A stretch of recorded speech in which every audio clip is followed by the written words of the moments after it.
Sama-sama tayong magiging saksi.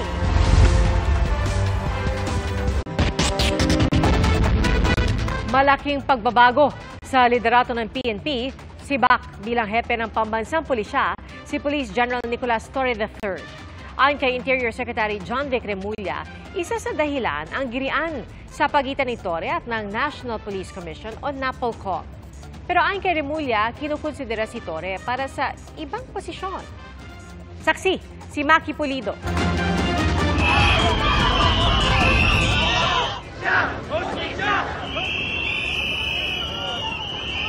Ilang araw nagtagal bago tuluyang masilbihan ng warrant of arrest si Kingdom of Jesus Christ founder Pastor Apollo Kibuloy noong nakaraang taon. You have the right to remain silent. Si Nicolas Torre III, na hepe noon ng Police Regional Office 11, ang namuno sa operasyon. Marso naman ngayong taon bilang hepe ng CIDG, pinangunahan din ni Torre ang pagsisilbi ng arrest warrant mula sa International Criminal Court o ICC kay dating Pangulong Rodrigo Duterte. By virtue of the warrant of arrest issued by the ICC for crimes against humanity. Sir, you have the right to remain silent. Naging maugong ang pangalan ni Torre at mula sa pagiging 2-star general, lumundag sa pagka 4-star si Torre nang italagang ika-31 PNP chief. I would like to tell my people, give your best because kung hindi nyo kayang gawin, may papalit sa inyo. So everybody should be in their toes. Siya ang kauna-unahang graduate ng PNP Academy na umupong hepe ng pambansang pulisya. Sa sona ng Pangulo nito lang Hulyo, special mention pa si Torre. Sama na rin natin yung bago nating kampiyon, si PNP Chief Nick Torres.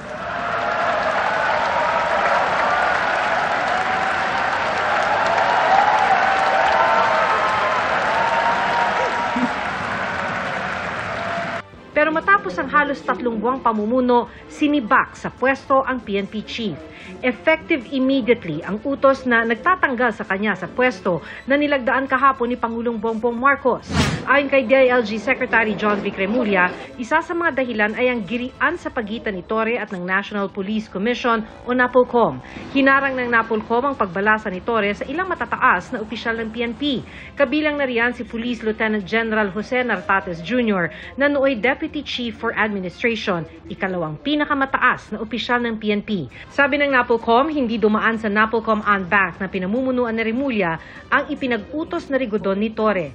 May administrative at supervisory control sa PNP ang NAPOLCOM bilang attached agency sa ilalim ng DILG. Sa memo ng NAPOLCOM noong August 14, sinabi nitong bahagi ng kapangyarihan ng NAPOLCOM ang repasuhin, aprubahan, baliktarin o baguhin ang anumang reshuffle sa PNP. Pero hindi sumunod si Torre sa gusto ng NAPOLCOM. With the recent developments, the President was presented with the facts and he determined that the best course of action is to uphold the role of NAPOLCOM as it was intended by law. As part of this resolution, the President decided to relieve Police General Torre. This was not an easy choice. Sinabi noon ng NAPOLCOM sa memo, haharap sa administrative sanction ang hindi pagsunod sa kanilang utos. Pero paglilinaw ni Remulla, walang ihahaing kaso laban kay Torre, administratibo man o kriminal. He did not violate any laws. He has not been charged with any violations. He has not been charged criminally nor administratively. It is simply a choice of the President to take a new direction for the PNP. Sa flag raising ceremony noong isang linggo, ipinakilala pa niya mga bagong opisyal na kanyang itinalaga, kabilang si Police Lieutenant General Bernard Banac na ginawa niyang Deputy Chief for Administration. Walang utos, walang balakid, at walang pagsubok na makakagiba sa ating pagkakaisa at sa ating panata sa bayan. Ilang araw naman bago masibak, may ganitong sinabi ang dating PNP Chief. Ang mga nakikisawsaw, ang mga nagbibigay ng opinion, we welcome all of those. May mga statements nga lang na right now ay nakakita natin ay nakaka-damage more than nakakatulong sa ating organisasyon. Sinusubukan pa naming makuha ang panig ni Torre. Sa ngayon, itinalagang OIC ng PNP si Nartates. Miyembro ng PMA Class of 1992 si Nartates na humawak na ng ilang matataas na pwesto sa PNP tulad ng Provincial Director ng Ilocos Norte at Direktor ng National Capital Region Police Office o NCRPO. To the outgoing and the first Lacan Chief PNP, Police General Nicolas Deloso Torre III. Thank you for steering the PNP for what it is today. Isa lang ang maaaring humawak ng 4-star rank sa PNP, kaya't hanggat hindi nagre-retiro si Torre, 3-star pa rin ang ranggo ni Nartates at officer in charge ang designation niya. Sa March 11, 2027 pa ang retirement ni Torre. Pag-uusapan daw ito sa susunod na pulong ng NAPOLCOM. In the PNP, of course, if you're not yet retired at the mandatory age of retirement, that is 56, nobody can force a PNP to retire, no? Kasi karapatan niya yon, no? Okay, and so dito, of course, may order na relief and I have my designation orders, I follow. Hindi pa rin malinaw kung saang pwesto malilipat si Torre. Nang tanungin ukol dito si Nartates, Nandyan sa Office of the Chief PNP or nasa PHAW. pero sabi ni Remulla may iaalok na pwesto ang Pangulo kay Torre. He is being considered for another position because the President still believes in his capacity. Para sa GMA Integrated News, ako si Maki Pulido, ang inyong saksi. Nabundol at tinakbuhan ng nakabanggang driver ang 74 na taong gulang na babaeng tumatawid sa pedestrian lane sa Marikina City. At sa Bulacan, ninakawan ng mahigit ₱250,000 ang isang senior citizen na magdedeposito sana sa bangko. Saksi, si Marisol Abduraman. Bago pa man mag-alas 11 ng umaga kanina, mapangahasang pang-hold up sa kalsadang ito sa Santa Maria, Bulacan. Ang biktima hindi pa nakakalayo sa binabaan niyang sasakyan nang mabilis na hablutin ng suspect ang kanyang bag sabay tutok sa kanya ng baril. Hindi na nakapalag ang biktima na magdedeposito sana sa bangko. 550,000 pesos ang laman ng tinangay na bag. Sinundan po siya ng suspect. At yung suspect na to, may dala po siyang baril, tinutok po sa biktima. Sinubukan pang kunin ng biktima ang hinablot na bag pero natakot raw siya sa baril ng suspect. Mabilis din tumakas ang riding in tandem suspects. Pero saktong may nag-iikot na traffic management officer ng LGU na siyang humabol sa kanila at agad nagpasaklolo sa Santa Maria Police. They conducted the dragnet operation that resulted to the arrest of the suspects. In a matter of 3 minutes, ma'am, they were able to apprehend the suspects. Nabawi ang 550,000 pesos na cash na kinuha ng mga suspect. Nakuha rin ang kalibre 40 na baril na gamit nila, gayon din ang mga bala. Bukod sa dalawang suspect, inaresto rin ng Santa Maria Police ang isa nilang kasabwat na siyang nagsilbi nilang spotter na nagbigay ng impormasyon sa mga hold-upper. Isa raw siyang sidewalk vendor malapit sa bangko. Itong mga victims, ito pong suspect na ito, ma'am, ay kakasuhan po natin ng robbery hold-up and of course illegal possession of firearms. Wala pang pahayag ang mga suspect ng isa umano ay dating pulis.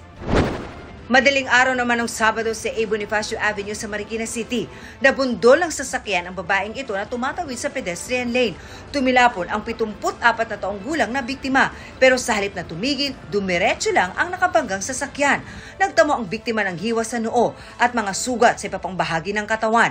Galing daw siya sa bahay ng kaanak at pauwi na mangyari ang insidente. Tapos nung na ako, natumba na ako, hindi man lang ako tinigilan. Nakita na niyang nakaganon ako, tuloy-tuloy pa rin siya. Hindi na siya naawa sa akin, hindi mas pinabayaan pa niya ako. Nakatawag pa raw siya sa kanyang kapatid para humingi ng saklolo. Rumisponde rin ang rescuers ng Barangay Tanyong. Inandalayan namin siya. Then maya-maya, lumapit yung isang humabol na rider. Ibinigay sa amin yung plate number. Iniabot din daw sa kanila ng rider ang napilas umunong bahagi ng sasakyang nakabangga. Lumabas sa investigasyon na ang sasakyang nakabangga ibinebenta online. Ayon sa apo ng biktima, nakapost na itong for sale bago pa maganap ang insidente. Possible na yung damage na yun is na pilasan yung harapan ng sasakyan niya. Kaya nagkaroon kami ng pruweba na itong kulay ng sasakyan na nakasagasa sa lola namin na mas mapagpatibay nung ebidensya namin. Nalaman na po namin kung saan po yung sasakyan. Hinahanap na lang po kung sino yung nagmamaneho ng sasakyan. Hiling ng biktima at kanyang pamilya, sumuko na ang driver. Sa nakabangga sa lola ko, sumuko na siya. Kasi hindi tama yung ginawa niya na pagtakas. Para sa GMA Integrated News, ako si Marisol Abduraman, ang inyong saksi. Hindi nakahinga matapos daganan Yan po sinapit umano na isang lalaki ng arestuhin sa Pasay City. Kasunod po ng pagkasawi ng lalaki, tanggal sa pwesto ang 13 pulis na sangkot sa operasyon. Saksi, si Emil Sumangil. August 5 ng gabi, dinakip sa loob ng isang convenience store sa Pasay City si John Paul Magat. Ayon sa Pasay Police, pumasok sa stockroom si Magat at doon nagsira umano ng mga paninda. Matapos rumesponde sa sumbong ng staff ng convenience store, inaresto si Magat. Ito kasing victim natin, nagpupumiglas. Nagpapumiglas siya. So, itong mga pulis natin, siyempre i-restrain nila para mapusasan. Din madala doon sa substation. Ilang oras matapos madala sa istasyon ng pulisya, dumaing daw si Magat. 9:23 ng gabi, humingi na ng tulong itong biktima natin na baka pwedeng dalhin sa ospital. Okay. Kasi nahirapan nga siyang huminga. Okay. So sa ospital, dinala siya doon, doon na siya nalagutan ng buhay. Ang lumabas na cause of death ni Magat, asphyxia due to manual strangulation o pagkawala ng hangin sa katawan dahil sa pagsakal. Ayon sa kapatid ng biktima, nakatawag pa si John Paul sa kanila. Tumatawag po yung kapatid ko, pinaparusahan siya, humingi siya ng tulong. Kinabukasan, nagreklamo sa Pasay Police ang mga kaanak ni John Paul. Agad na sinibak ang 13 pulis na umunoy involved sa naturang responde.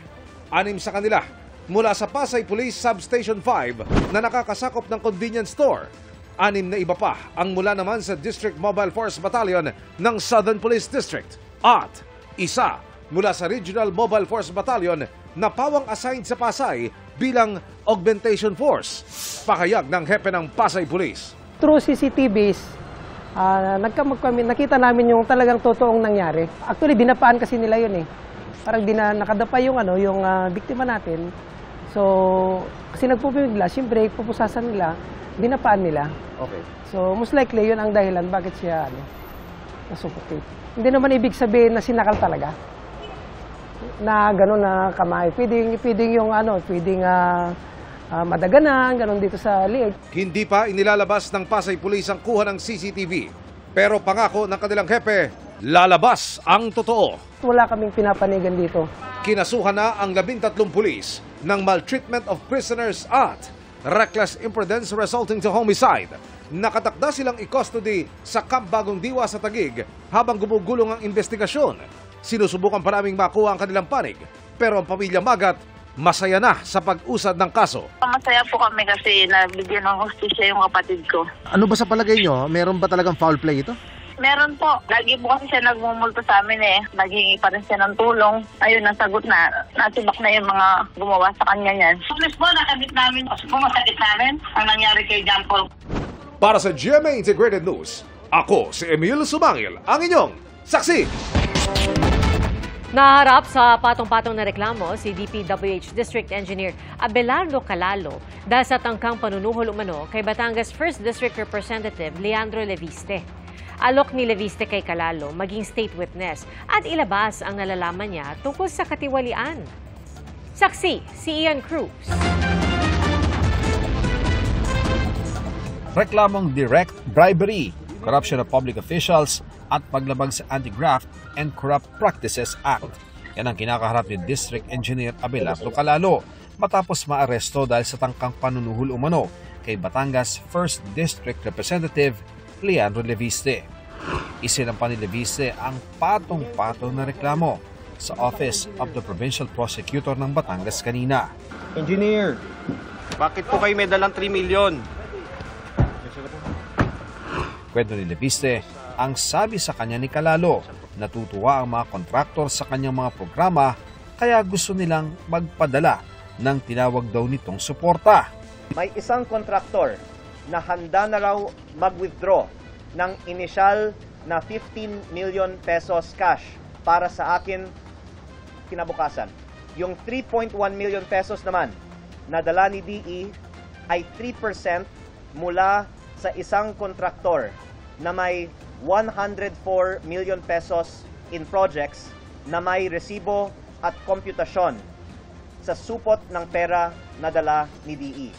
Ang paliwanag umano sa kanya ay nakasanayan ng wag magbidding at congressman na umano ang pumipili ng kontraktor na magbibigay ng SOP. Kung nag-agree ako kay DE, ngayong linggo ay imimit na sana namin ang mga kontraktor at makakapagbigay na po sila ng milyon-milyong pisong DPWH kickbacks mula sa 2025 projects na na-award na sa kanila.